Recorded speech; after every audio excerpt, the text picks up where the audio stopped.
understanding yourself.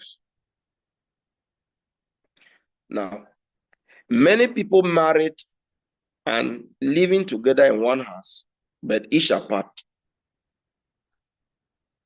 because they have not truly cleaved. And this is a root cause of loneliness, which is a major challenge in the homes today.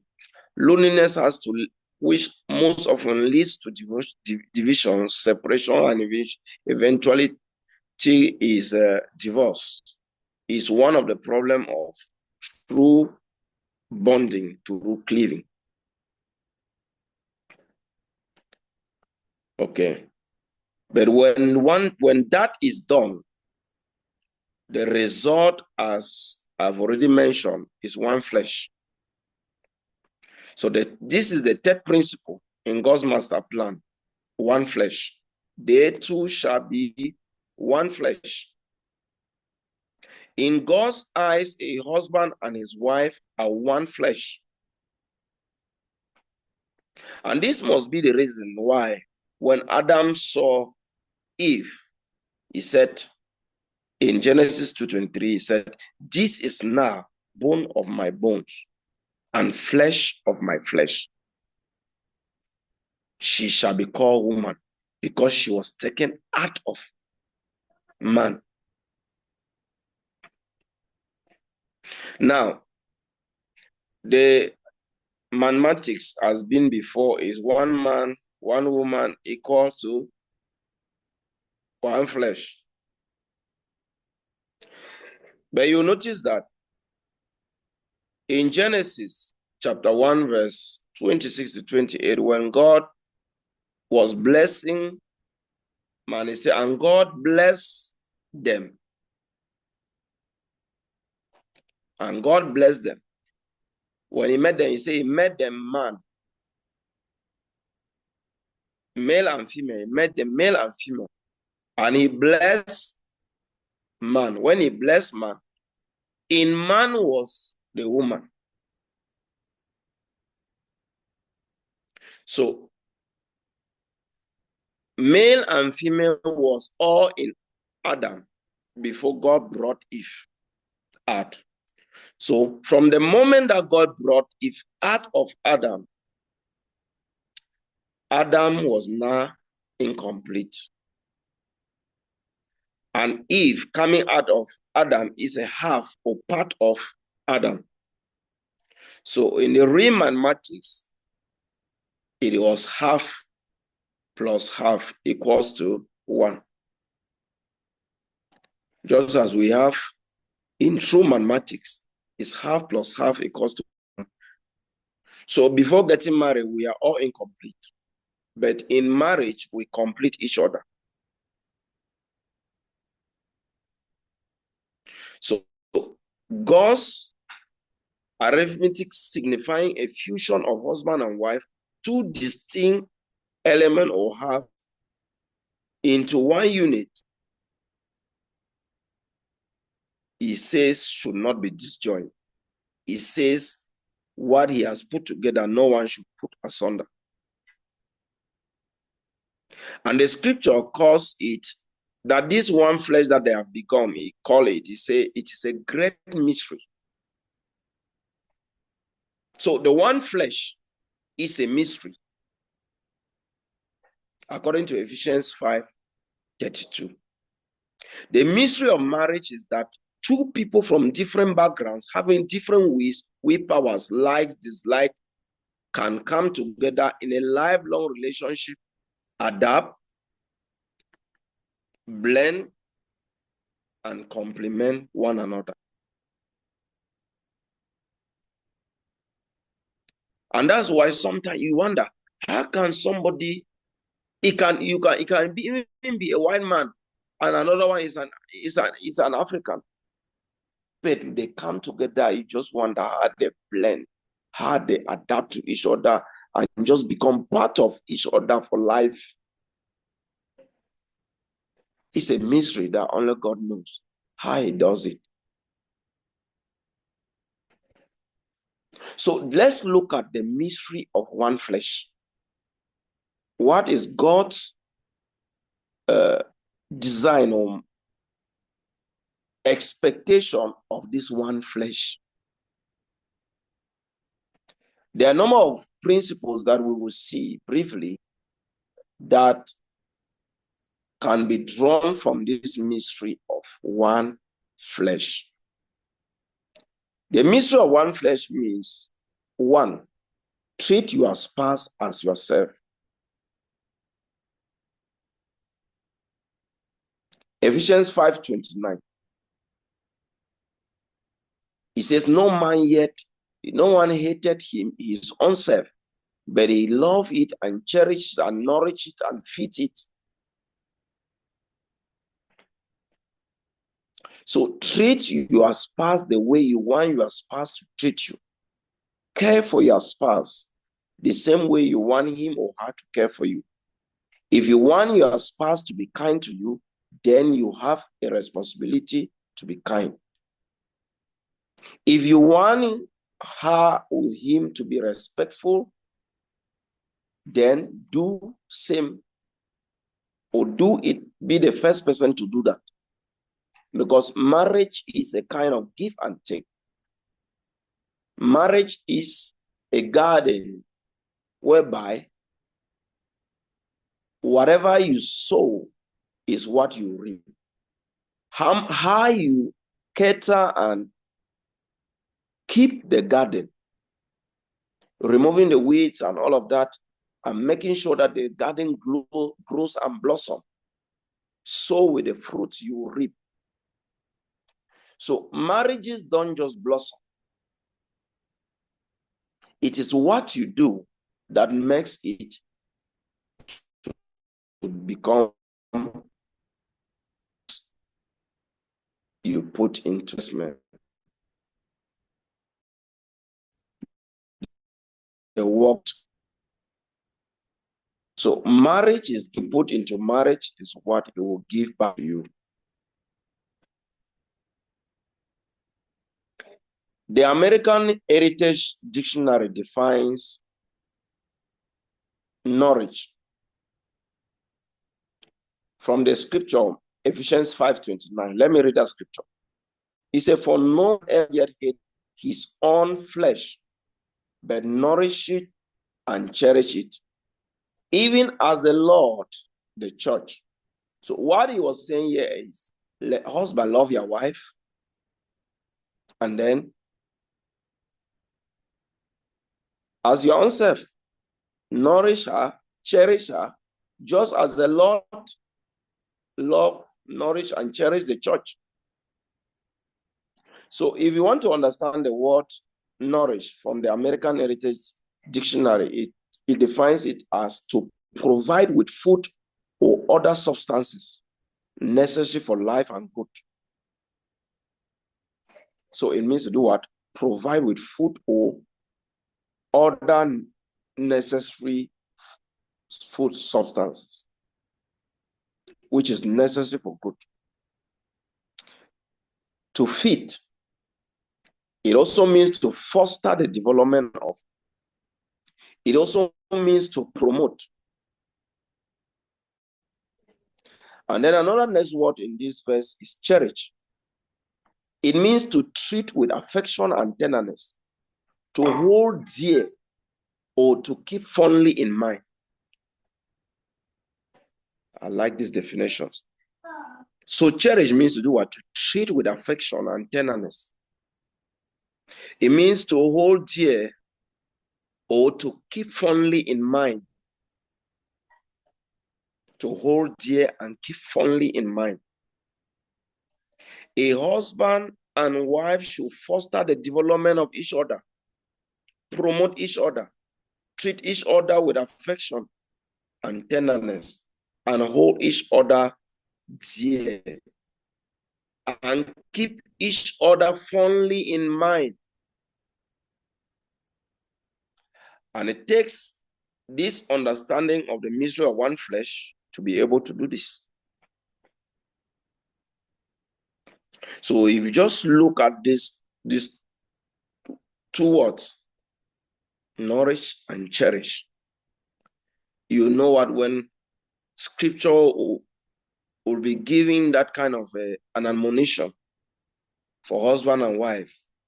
The expectation is treat your husband, treat your wife, treat your spouse the way you want him or her to treat you. Treat her or him or her like your own self. And because you love your own self, you nourish it, you feed it, you promote it, you do everything. You don't want to harm yourself. No one wants pain for our own self, for his or her own self. The same thing God expects for marriage. Point number 2, in the understanding the mystery of one flesh, make no provision for divorce. Make no provision for divorce. Do all within your power to avoid divorce. When there is a challenge in your home, divorce should not be the first option that comes to your mind. When there is a challenge, divorce should not be your first option.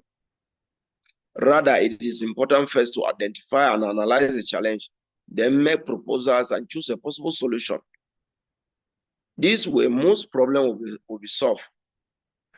When people have already made up their mind for separation and divorce, no matter the options that are given to them on the counseling table, they cannot see. But when people are ready to make it work, they will be ready to make the sacrifices. They will be ready to let down their ego, and they'll be able to solve whatever be the issue. So the way to avoid some kind of conflicts or divorce is to, first of all, put it in your mind that it is not an option. So when you are getting married to somebody, you have already settled that there is no way out. And this is one of the things that the African culture of our forefathers, of our fathers and mothers, they practice. Divorce was not rampant because they had this principle. When you are going to marry, they tell you, do everything to let it work. They tell you, as you are going, don't come back. And there's a practice that they do in our own culture. When a lady is getting married, all her dresses, they will bring it back. All her dresses remain in her home, in her family. When she goes to marry, then new dresses. Same with people that come to marry in our culture. They will specially go with something, with a token, take back the dresses of the girl back.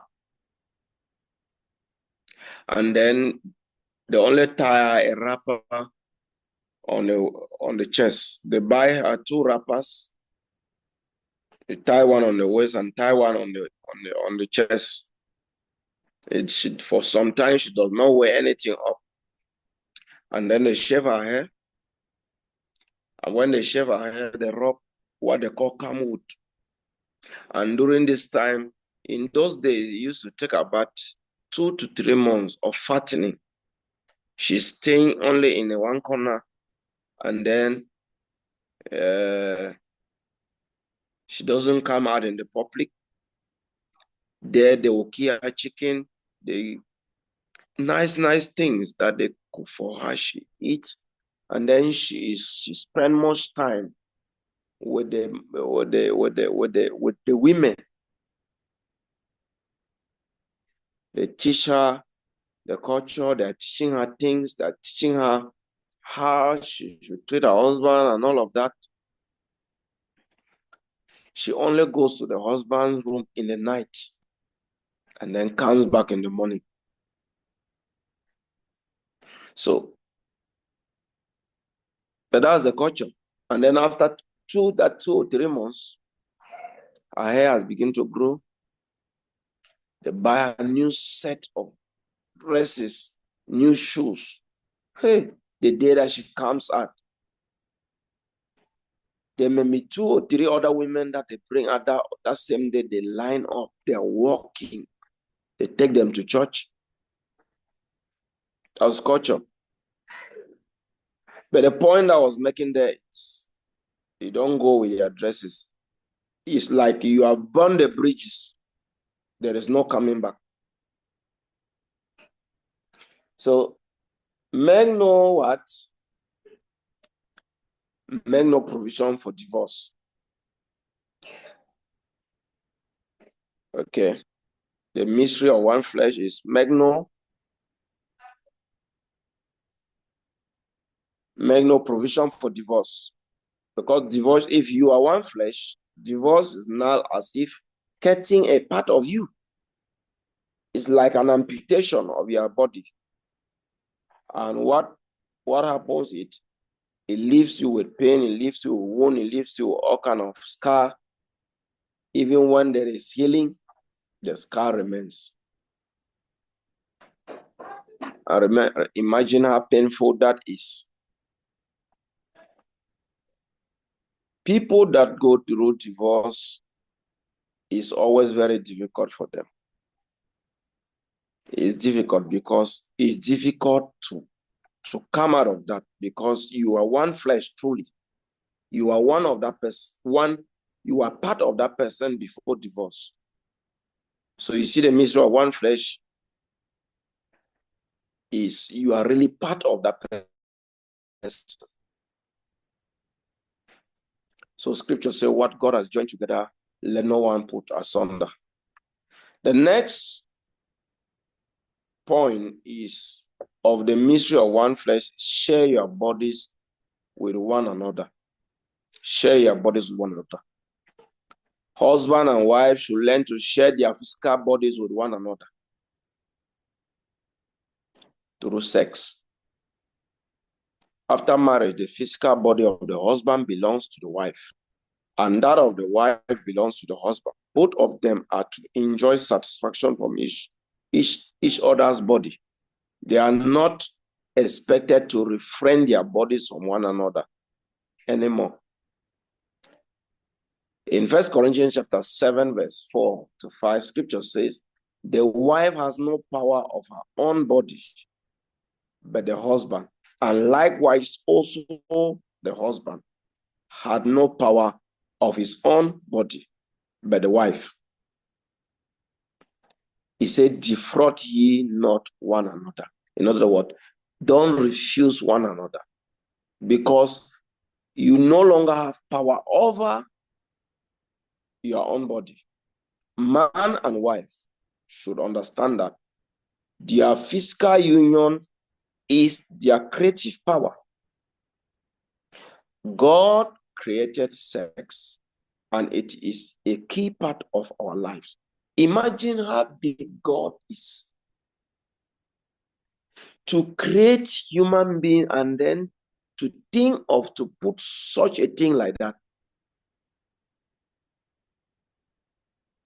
It means God understands the role of sex, the importance of sex.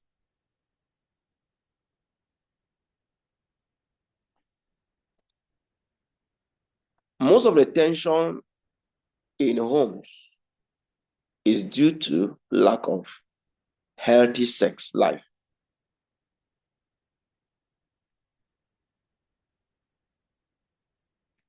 And you cannot, sex is not only for procreation, giving birth. Sex is a whole, let me put it that way, is a whole system of healing.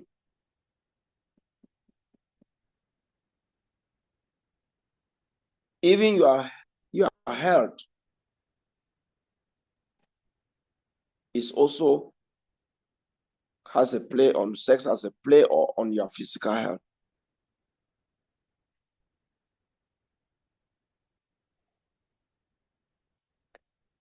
But God's design was for sex to be enjoyed exclusively in marriage or after marriage, not before marriage.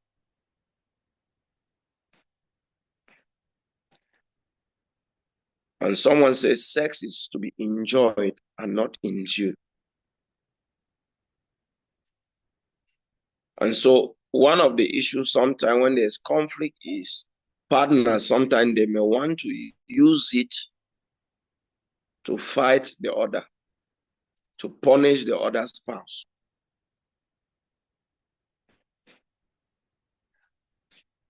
Your sex life affects your attitude positively or negatively.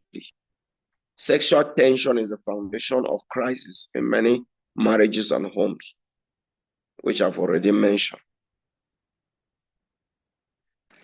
Sex in marriage is purely an act of giving. It's purely an act of giving. So it should be used only in a proper place and time according to God's master plan. It's an act of giving. So imagine when you think of somebody, the person is selfish or the person is greedy. That's the word, selfish, greedy. You can see that as well in the case of sex. So the man is too strong with money. He does not easily release money. Same with sex.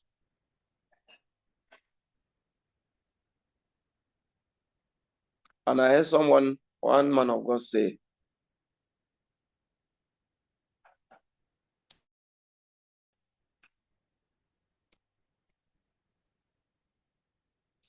what men are called to give is money. If you want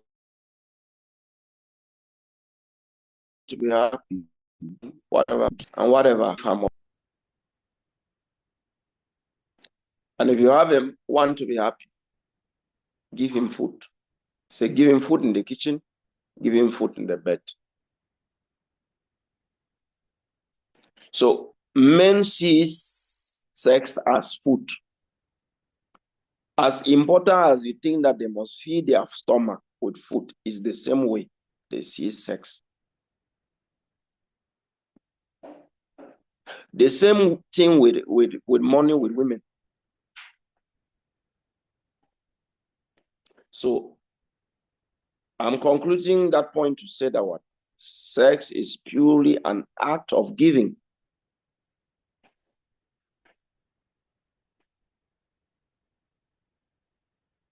Now we must again say that there must be caution of faithfulness. The call to remain faithful to your partner.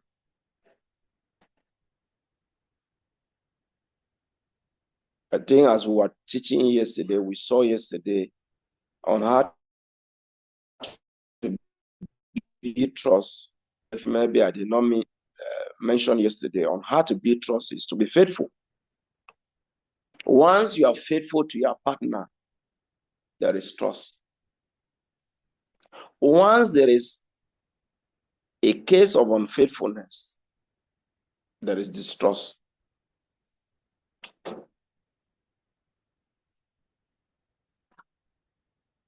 Okay, so we're going to, let me stop here for now.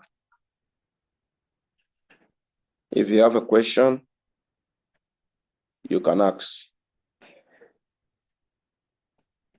You have a preoccupation, something you never understood, you can ask. If you have a contribution, you can give.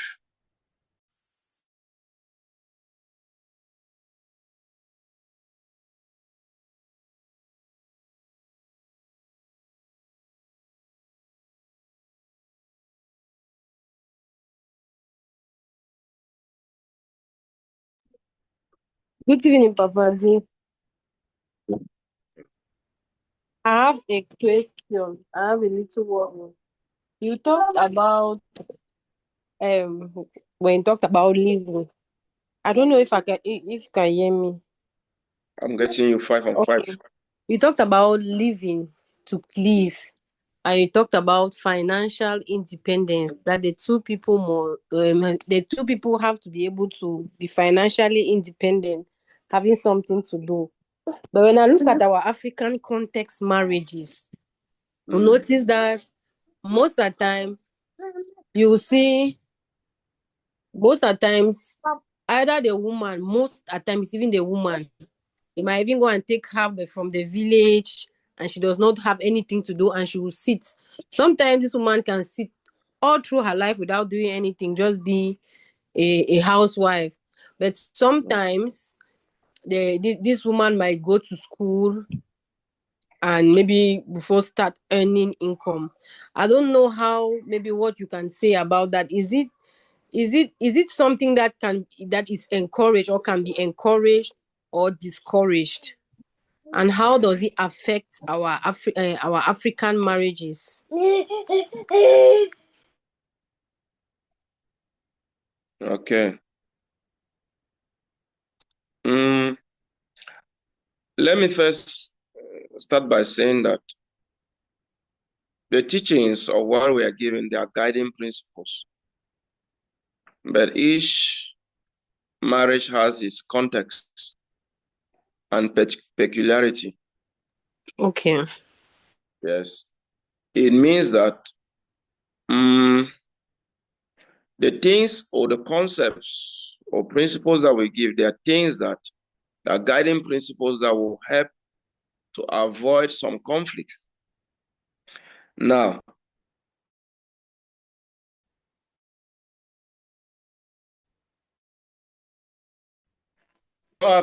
the problem sometimes is the understanding of maybe the man that is working that does not know that the housewife is self a work, and that the fact that the lady is not working uh, uh, doesn't mean okay. And I did mention even in our class on money matters or marriage and money matters that some people decided even after marriage, their wives were working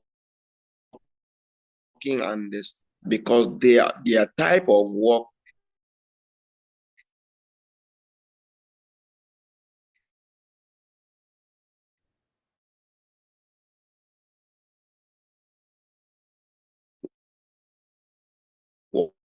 was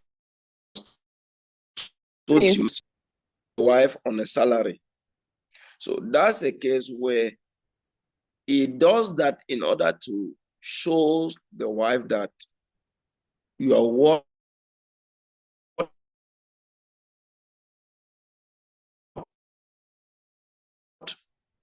is is a is more than a job.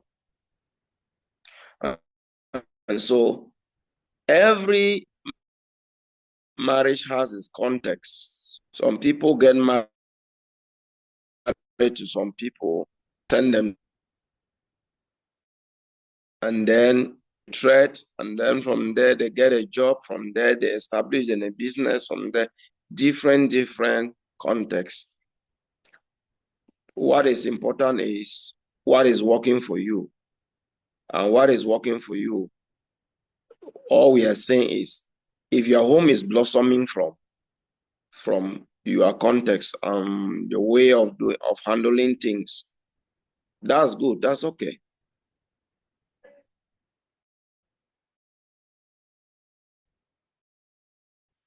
Do I I understood, mean, Papa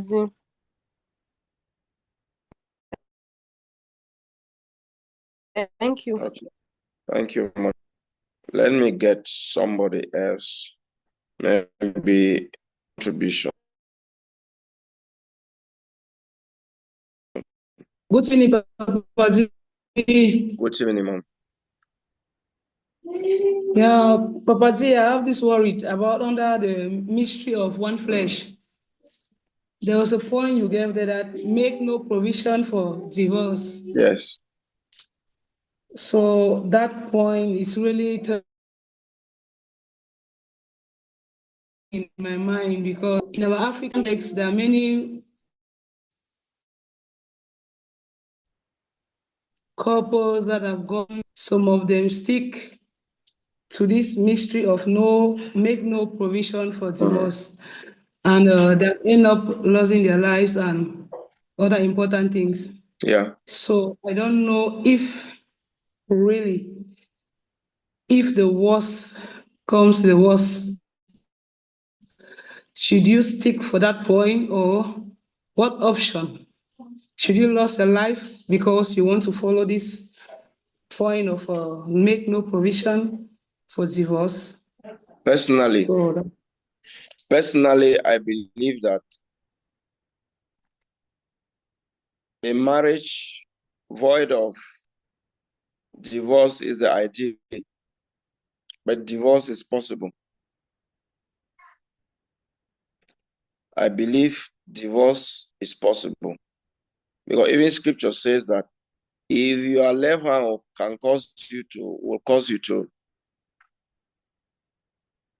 go to hell or to steal, cut that one hand and go to heaven with one hand. Now, there's no marriage in heaven.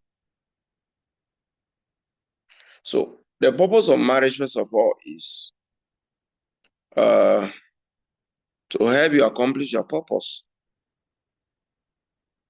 There's no point in anyone remaining in marriage that will make you go to hell. In any marriage that will make you leave hell on earth. If it doesn't work, it's better to be single and blossom than to be in marriage and be oppressed or die because of marriage. But the principles that we give, what we are saying is, as far as it is possible,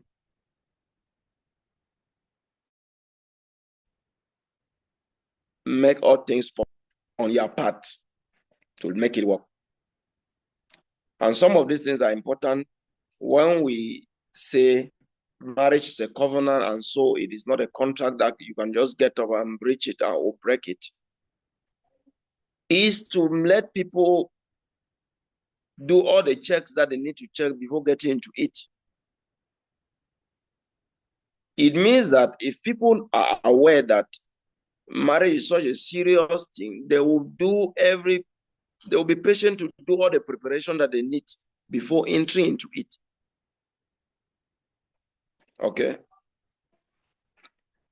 All right. So that's what I can say. Hope I make both sense and meaning. yeah, If not, Papa T. you're untaught. Okay.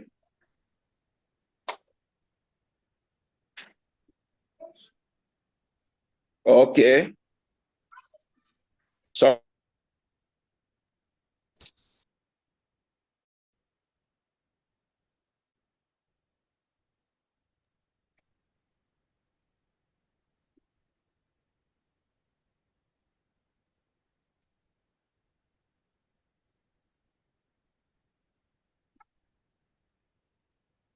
are we all there?